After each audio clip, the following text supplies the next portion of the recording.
उद्धव जी द्वारा भगवान श्री कृष्ण की लीलाओं का वर्णन।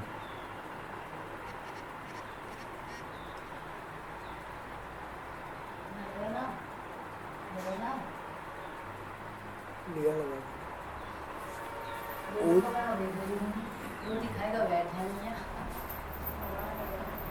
उद्धव जी द्वारा भगवान श्री कृष्ण की लीलाओं का वर्णन।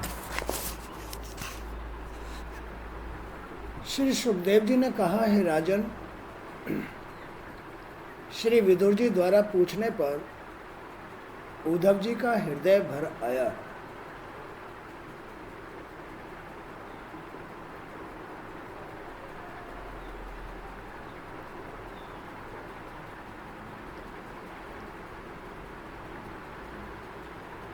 उद्धव जी द्वारा भगवान श्री कृष्ण की लीलाओं का वर्णन। तो यहाँ विदुर जी, सुखदेव और उद्धव जी के बीच में बात हो रही है। जब उद्धव जी ने भगवान श्री कृष्ण और उनकी जो प्रेमिका गोपिकाएं थीं या राधा जो उनसे प्रेम करती थी, उनका जब हालचाल उद्धव जी ने विदुर जी को सुनाया, उनकी लीलाओं का वर्णन जब विदुर जी को सुनाया तो उनका हृदय भर आया। उन्हें श्री कृष्ण जी के साथ बिताए गए बचपन से लेकर वृद्धावस्था की बातें याद आने लगीं। उनका हृदय विरह से व्याकुल हो उठा।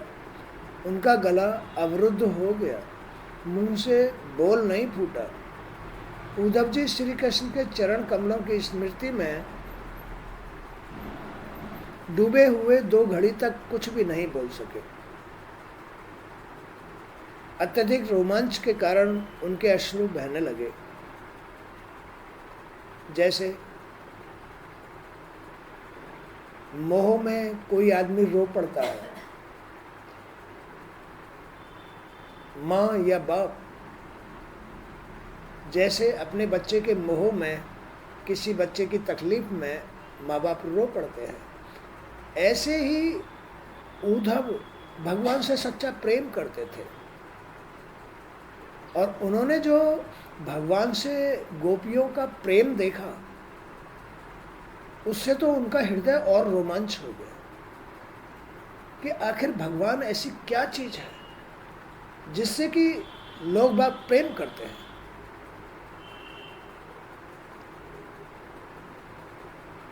कुछ पल अपने को संयत करके वे विदुर जी से कहने लगे। उद्धव जी बोले, विदुर जी, श्री कृष्ण रूपी सूर्य के छिप जाने से हमारे जीवन में अंधकार छा गया है। श्री कृष्ण रूपी सूर्य के छिप जाने से, अब ये देखो, सूर्य निकल रहा है इस संसार में तो प्रकाश है। प्रकाश है तो जीविका चल रही है। ऐसे ही हमारे शरीर के अंदर भी जो सूर्य रूपी श्री कृष्ण है, जब तक हमारे अंदर प्रकट हैं तो उजाला है, ज्ञान है, और जब वो छुप जाते हैं बस अंधेरा छा जाता है, अज्ञानता छा जाती है। तो श्री कृष्ण रूपी सूर्य के छिप जाने से हमारे जीवन में अंधकार छा गया है। हम श्रीहीन हो गए हैं, श्रीहीन। अगर सूर्य छिप जाए और रात आ जाए तो कहाँ से पेट भरोगे, कहाँ कर्म करोगे, क्या कर्म करोगे? सब श्रीहीन हो जाएंगे, लक्ष्मी से हीन हो जाएंगे, सुख शांति से हीन हो जाएंगे, सबके अंदर बेचैनी आ जाएगी। यही तो होता है, ये मनुष्य है।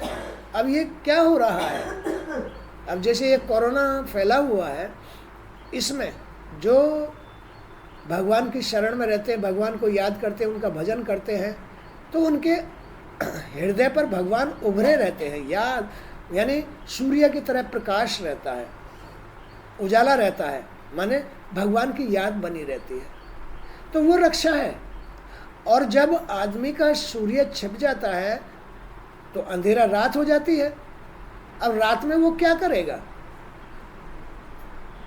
अगर हमेशा रात ही बनी रहे उसके लिए तो वो श्रीहीन हो जाएगा, लक्ष्मीहीन हो जाएगा, कर्महीन हो जाएगा। अगर आदमी के अंदर अज्ञानता बनी रहती है तो, अगर सूर्य उसका छुप जाता है तो, अगर श्री कृष्ण छुप जाते हैं तो वो श्रीहीन हो जाता है, ज्ञानहीन हो जाता है। ये मनुष्य लोग बड़ा अभागा है। मनुष्य लोग, ये क्या, ये जो शरीर है, ये जो सांसारिक शरीर है, ये बड़ा अभागा है। इससे ही तो भाग बन रहा है।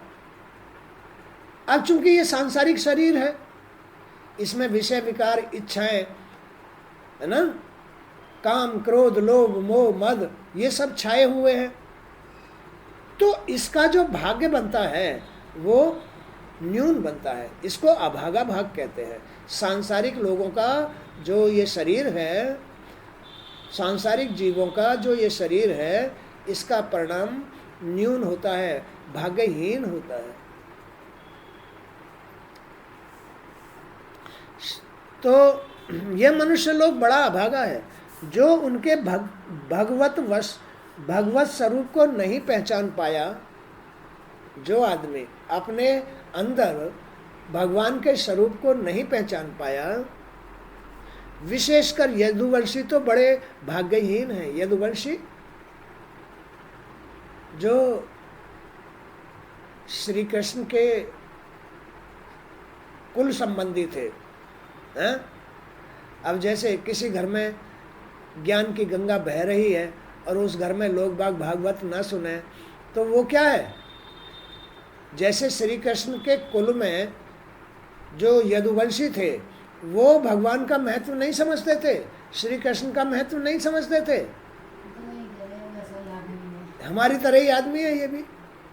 तो जैसे यदुवंशी श्रीहीन हो गए, ऐसे ही जिस घर में ज्ञान की गंगा बहती है, लोग उस ज्ञान को अर्जित नहीं करते हैं, तो वो भी यदुवंशियों की तरह श्रीहीन हो जाते हैं। तो ये मनुष्य लोग बड़ा अभागा है, जो उनके भगवत स्वरूप को नहीं पहचान पाया। विशेषकर यदुवंशी तो बड़े भाग्यहीन हैं, जिन्होंने निरंतर श्री कृष्ण के साथ रहते हुए भी उन्हें नहीं पहचाना। श्री कृष्ण के साथ रहते हुए भी, उनके कुलवंशी होते हुए भी उन्हें नहीं पहचाना। समस्त विश्व के आश्रय श्री कृष्ण को वे एकमात्र शेष यादव ही समझते रहे कि ये भी एक यादव है, हमारी तरह ही है। तो इसलिए ये क्या है, जिसके अंदर सूरज छिप जाता है, भगवान छिप जाते हैं, उसके अंदर ये अज्ञानता आती है। नहीं तो आदमी को अगर दिन निकला रहे, प्रकाश छाया रहे उसके हृदय पर, तो उसे माँ की अलग पहचान, बाप की अलग पहचान, ज्ञान की अलग पहचान, नियम धर्मों की अलग पहचान बनी रहती है। वो महत्व समझता है, वो समझता है इस महत्व को कि आखिर भगवान को प्रकट किए रहने पर, अपने हृदय पर भगवान का वास रखने में कितना लाभ है, कितना सुख मिलता है, कितना आनंद मिलता है। बुद्धि हमारी भ्रमित नहीं होती है, सोच हमारी खराब नहीं होती है, ये मेरा शत्रु है, क्यों जाऊं मैं इसके पास, क्यों बोलूं मैं इससे, क्यों इसका काम करूं। तो ये भ्रमता है, यही अंधकार है, यही अंधेरापन है। अब ये अंधेरापन किसके अंदर आता है? जो भगवान को ऐसे ही अपने जैसा समझता रहता है, यानी जिसको भगवान के स्वरूप का ज्ञान नहीं होता है, जो अनुभव नहीं कर सकता, वो ऐसे कर्म करता है, वो श्रीहीन हो जाता है, ज्ञानहीन हो जाता है। ये कैसी विडंबना है कि जिन्होंने अपने जीवन में कभी तप नहीं किया, उन्हें श्री कृष्ण अपनी मोहिनी छवि दिखाकर अंतर्ध्यान हो गए। यही तो खेल है। जो आदमी भगवान के स्वरूप को नहीं पहचानता अपने अंदर, जो सच्चाई को नहीं पहचानता, जो सत्य के साथ नहीं रहता, जो धर्म के साथ नहीं रहता, भगवान अपनी छवि दिखा करके अंतर्ध्यान हो जाते हैं, छुप जाते हैं। बोलो छुप जाते हैं नहीं? इसलिए तो उसके अंदर अहंकार आता है, इसलिए उसके अंदर कष्ट आते हैं, आनंद नहीं ले पाता। तो ये कैसी विडंबना है कि जिन्होंने अपने जीवन में कभी तप नहीं किया, उन्हें श्री कृष्ण अपनी भुवन मोहिनी छवि दिखाकर अंतर्ध्यान हो जाते हैं। भगवान श्री कृष्ण ने अपनी बाल लीलाओं का जो दृश्य उपस्थित किया था, भगवान श्री कृष्ण ने, अब देखो उनकी, जैसे हमारा जन्म हुआ, बाल अवस्था रही, जवानी आई, बुढ़ापा आया, ऐसे ही श्री कृष्ण के साथ भी हुआ। लेकिन भगवान श्री कृष्ण तो पार ब्रह्म परमेश्वर माने सत धर्म के पुजारी थे। तो ऐसे ही हम लोग भी जन्म लेते हैं, बाल अवस्था, जवानी और बुढ़ापा आदि हमको आता है, लेकिन हम लोगों ने श्री कृष्ण के नियम धर्म से कुछ नहीं सीखा। ये कैसी विडंबना है। हम लोग उसे अपने ही जैसा समझते रहे, हमने उससे कुछ नहीं सीखा। तात्पर्य इसका मतलब क्या है?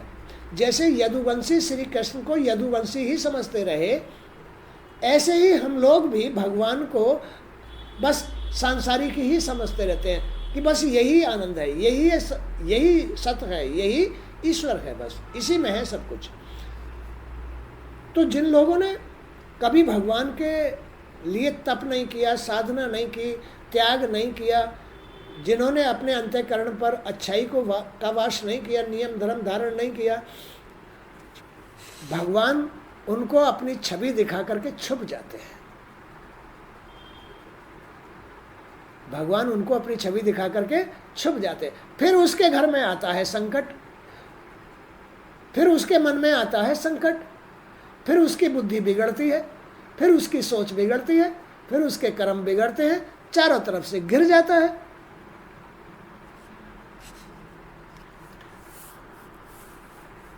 तो भगवान श्री कृष्ण ने अपनी बाल लीलाओं का जो दृश्य उपस्थित किया था, उसे देखकर हम सब ग्वाल बाल ही क्या, सारा जगत मोहित हो जाता है। कितनी सुंदर लीलाएं थी, माँ के प्रति, बाप के प्रति, बाबा के प्रति, सखाओं के प्रति, गोपियों के प्रति, गायों के प्रति, संसार के प्रति, कैसी मोहनी छवि थी उनकी।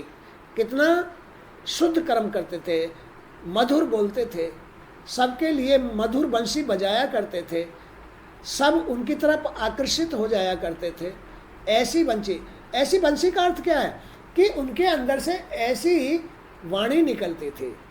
बंसी बजाने का अर्थ क्या है भगवान का, कि उनका मन, उनका भाव, उनकी बुद्धि, सोच सभी के लिए एक समान थी, जिससे सभी आकर्षित हो जाया करते थे।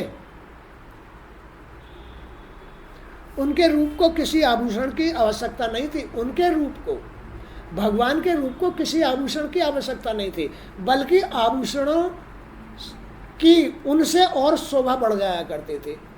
आभूषणों की भगवान से और शोभा बढ़ जाया करती थी। आप तो स्वयं साक्षी हैं प्रभु, आप तो स्वयं साक्षी हैं कि युधिष्ठिर के राष्ट्रीय यज्ञ के अवसर पर इंद्रप्रस्थ में जब उनके त्रिभुवन मोहिनी रूप पर राजाओं की दृष्टि पड़ी थी, तब सभी ने एक स्वर से उन्हें परमात्मा की अनुपम कृति स्वीकार किया। जब पांडवों को इंद्रप्रस्थ दिया गया था, तो वहां सभा में राजाओं की दृष्टि जब श्री कृष्ण पर पड़ी, तो सभी उनकी छवि को देख करके चकित रह गए कि इनकी उपस्थिति कितनी सुंदर है, इनका मुखमंडल, इनकी बोलचाल कितनी सुंदर है।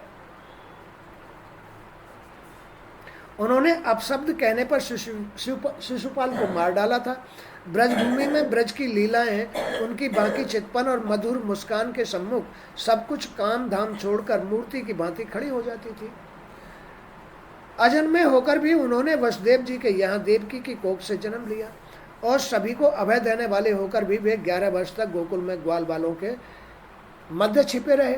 परंतु उन्होंने पृथ्वी से दुष्टों का भार हटाने के लिए अपने जन्म लेने की लीला की थी। उनसे पहले शेषावतार बलराम जी को भी वे रोहिणी के गर्भ से ब्रजमंडल में भेज चुके थे। उनके जन्म लेते ही कंस के बंदी गृह के द्वार खुल गए। भगवान इतने चमत्कारिक थे, इतने सतधारी थे, माने जहाँ भगवान उपस्थित हो जाएंगे।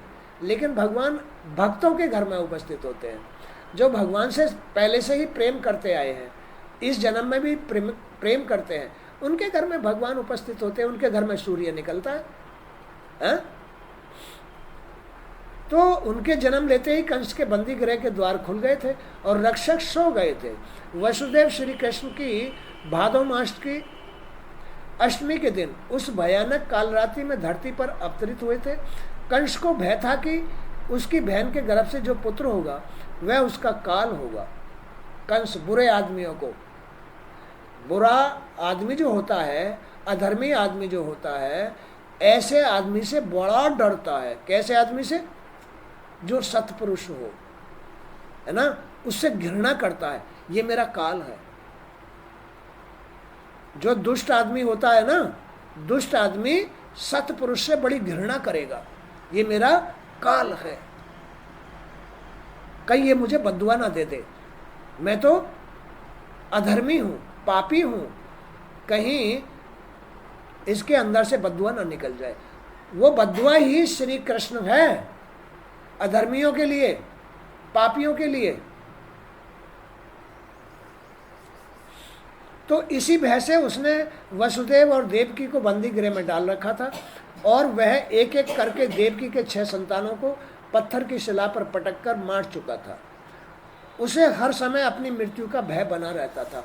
दुष्ट आदमी को, अज्ञानी आदमी को, जिसके अंदर सूर्य छिप चुका है, जहाँ श्री कृष्ण छिप गए हैं, उसको हर वक्त अपनी मृत्यु का भय बना रहता होता है, अज्ञानी आदमी को।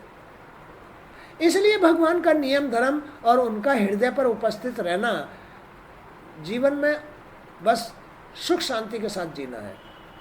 और जिसके हृदय पर भगवान का वास नहीं है, उसको कभी भी कंस की तरह चैन नहीं पड़ता।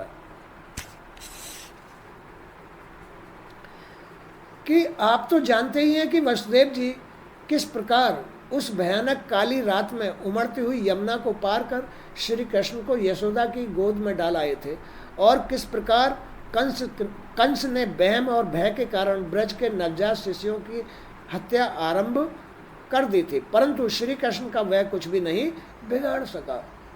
दुष्ट आदमी, बुराई, रोग दोष, टेंशन भगवान का कुछ भी नहीं बिगाड़ पाती है। और जिसके हृदय में भगवान उभरे हुए हैं, उसका कोई कुछ नहीं कर सकता है। उसे निर्भय होकर रहना चाहिए। बोलो, रहना चाहिए नहीं है? परंतु श्री कृष्ण का वह कुछ भी नहीं बिगाड़ सका।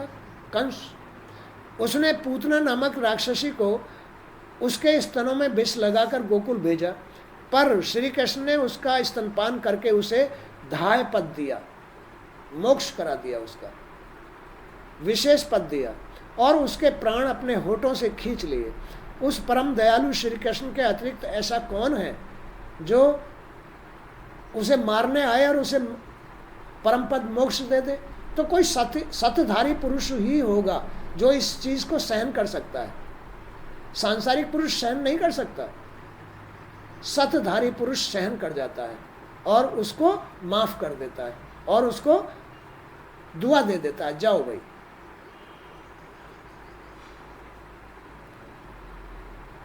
तो उस परम दयालु श्री कृष्ण के अतिरिक्त ऐसा कौन हो सकता है जो अपने वध को आए व्यक्ति को ऐसी परम गति प्रदान कर दे?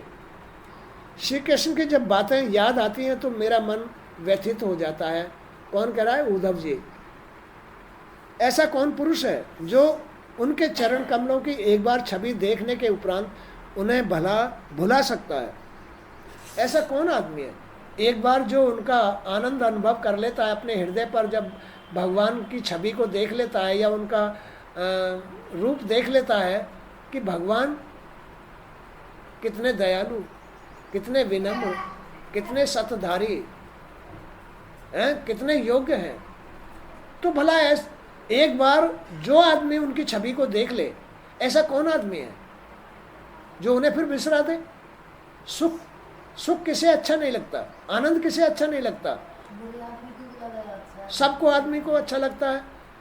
तो ये जो सुख, आनंद, शांति आदि है, संतोष वगैरह है, ये भगवान की छवि के कारण होते हैं। जिसके हृदय पर भगवान की छवि आ जाती है उसको ये सुख शांति मिलती है, अन्यथा नहीं मिलती है। श्री कृष्ण तीनों लोकों के स्वामी हैं। वे स्वतः शुद्ध ऐश्वर्य से सर्वदा पूर्ण काम है। परंतु उनकी लीला देखिए कि एक और वे कंस का वध करते हैं और दूसरी ओर काल यवन के पराक्रम से घबराकर मथुरा छोड़कर द्वारकापुरी भाग जाते हैं। कैसी लीला है उनकी, एक तरफ तो कंस का वध कर रहे हैं, एक तरफ काल यवन से भयभीत होकर के द्वारका नगरी चले जाते हैं। कैसी लीला है, वो डरते भी हैं और डरते भी नहीं है। तो ये उनकी लीला है, डरते वो किसी से नहीं है, लीला करते हैं वो। उनकी अद्भुत नीतियों से भला कौन पार पा सकता है। मैं तो उन असुरों को भी उनका भक्त समझता हूँ, और जो बैर भाव के कारण हर समय उनका ध्यान करते रहते हैं, जो भगवान का बैर भाव से भी ध्यान करता है, भगवान उनको भी प्राप्त होते हैं। जैसे कंस बैर भाव से भगवान का, नारायण का ध्यान रखता था, नाम पुकारता था, कहाँ नारायण, नारायण मेरा काल है। तो भगवान ने कंस को अपने हाथों से मार करके मोक्ष कराया। तो भगवान इतने दयालु हैं, दुष्ट लोग भी अगर उनका भूल से नाम ले लेते हैं तो भी उनको वो माफ कर देते हैं और मोक्ष करा देते हैं। तो इस तरह से भगवान का स्मरण, भगवान के नियम, अपने शरीर के नियम, अपने संसार के नियम, अपने समाज के नियम आदमी को धारण करके रहने ही चाहिए। अपनी घर गृहस्थी के नियम धारण करके रहने ही चाहिए, नहीं तो श्रीहीन हो जाएगा। इसलिए लक्ष्मी का साथ रखने के लिए, सुख शांति के लिए, अपने घर गृहस्थी को चलाने के लिए आदमी को नियम धर्म धारण करके अपने हृदय पर भगवान की छवि को स्थापित करना चाहिए और सुख शांति के साथ अपने घर में रहना चाहिए। भगवान सबके हैं, सबके अंदर हैं, लेकिन दुष्टों के अंदर छुप जाते हैं और भक्तों के अंदर उभर के आ जाते हैं। जब भगवान का साथ होता है तो मन बुद्धि भाव सब उत्तम होते हैं, उससे आदमी को जीने में आनंद आता है। और जब कोई आदमी भगवान को विसरा करके आवारा, दुष्ट, सांसारिक हो जाता है, तब उसके मन भाव बुद्धि विचार सब दुष्ट रूप हो जाते हैं, जिससे कि वो श्रीहीन हो जाता है, पैसे पैसे के लिए तड़प जाता है, अपनी घर गृहस्थी को नहीं चला पाता है, समाज का बुरा हो जाता है, संसार में बुरा बुरा बुरा बुरा कहलवाता है। इसलिए इस बुराई से बचना चाहिए, उसे अच्छाई के साथ जीवन तय करना चाहिए। बोलो बात सही है। आज का सत्संग यहीं तक। जय श्री कृष्ण, जय श्री कृष्ण।